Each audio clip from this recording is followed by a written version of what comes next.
See, John, JFK, our first Catholic president. John was the most charismatic of the presidents and had great support from the American people, and he felt that he could defy the international bankers and get away with it. He wasn't just killed because he was favoring some rights for black people.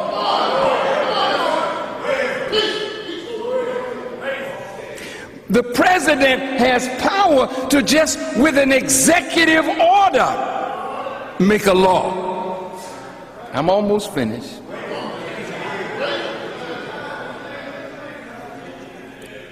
Executive Order 11110, signed into law early 1963. Where with the stroke of his pen, he took away the power of the Federal Reserve to print the money. And he, John Kennedy,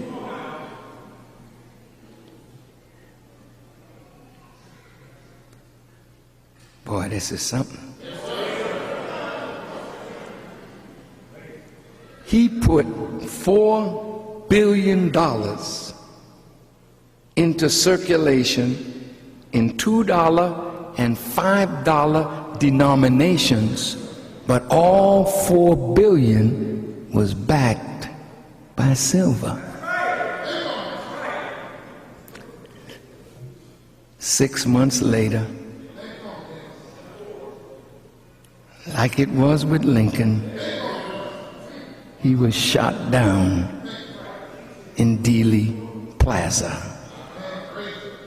You see, the international bankers must not be defied because they run presidents and kings. You didn't hear me.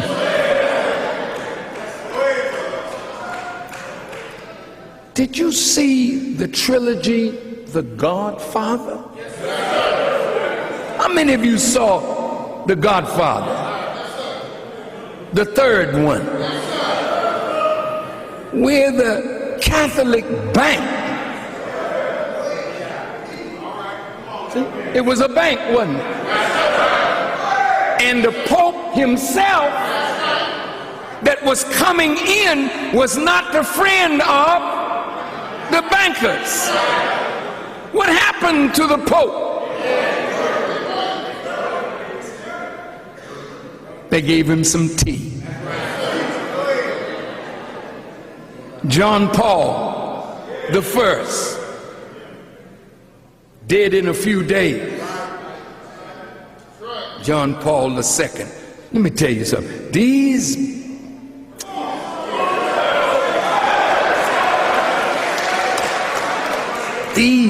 wicked people, they don't give a damn about you and me if you're going to interfere with their takeover of the world. Did you know that without the knowledge of Congress or the American people,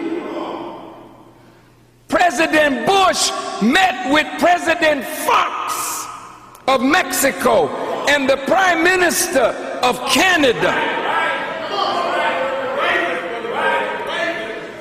and they're talking about merging the three economies and the politics, and have already printed, from what I'm reading, new money to replace the dollar.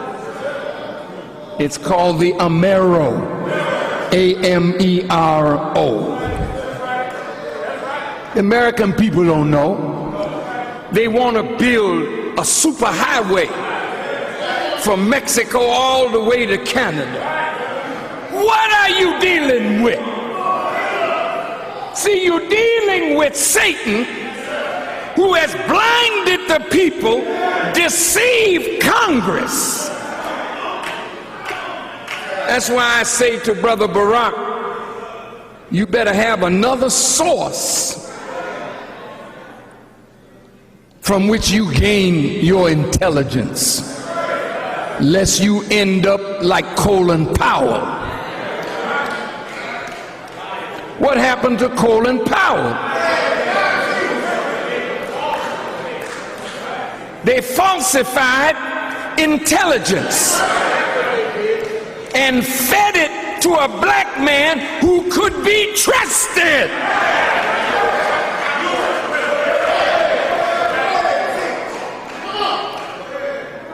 And when he went before the United Nations, he told that FBI man, you sit behind me, because what I'm saying is what you're giving me.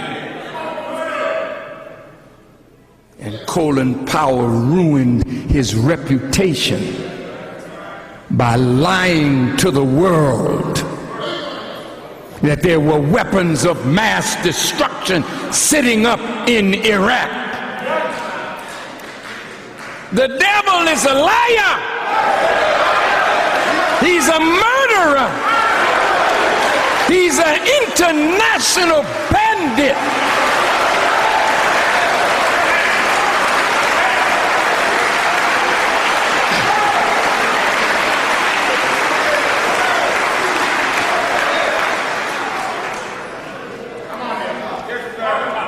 What do you think? Do you think they went to war in Iraq because Saddam Hussein was a dictator? You see how Satan works. He always gives a noble motive to what he's about to do. That man over there gassed his own people. Well, hell, if that's the case, every damn president in the United States should be killed for what they did to the Native Americans, for what they've done to us under the flag of the United States of America and under their laws.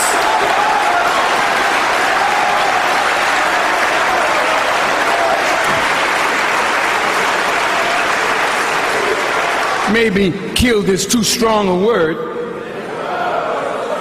but set down. But they killed Saddam. And what was it that they were after? $30 trillion worth of oil in the second largest oil reserve in the world. Now Barack, he's messing up something. Now, I'm telling you, see, he loved Abraham Lincoln. Please, brother, please. He mentioned Lincoln, he mentions Kennedy. Please, brother.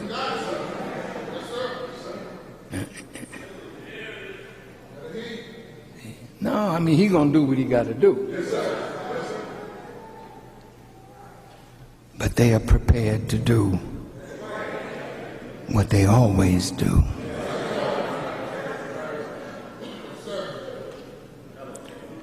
$30 trillion.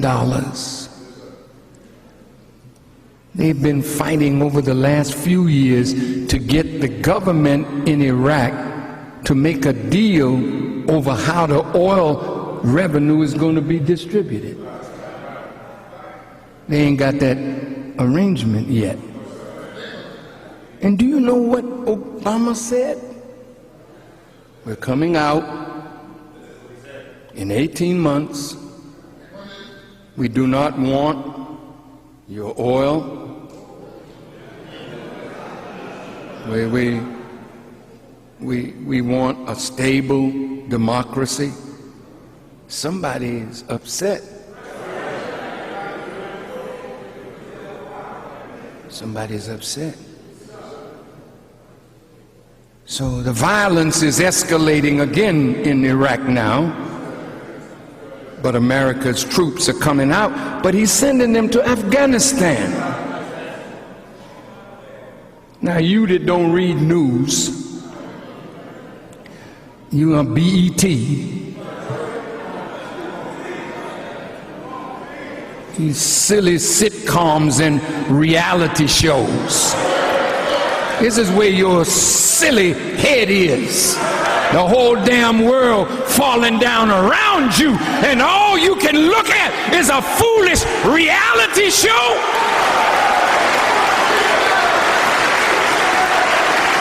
Respite me till the day when the niggers can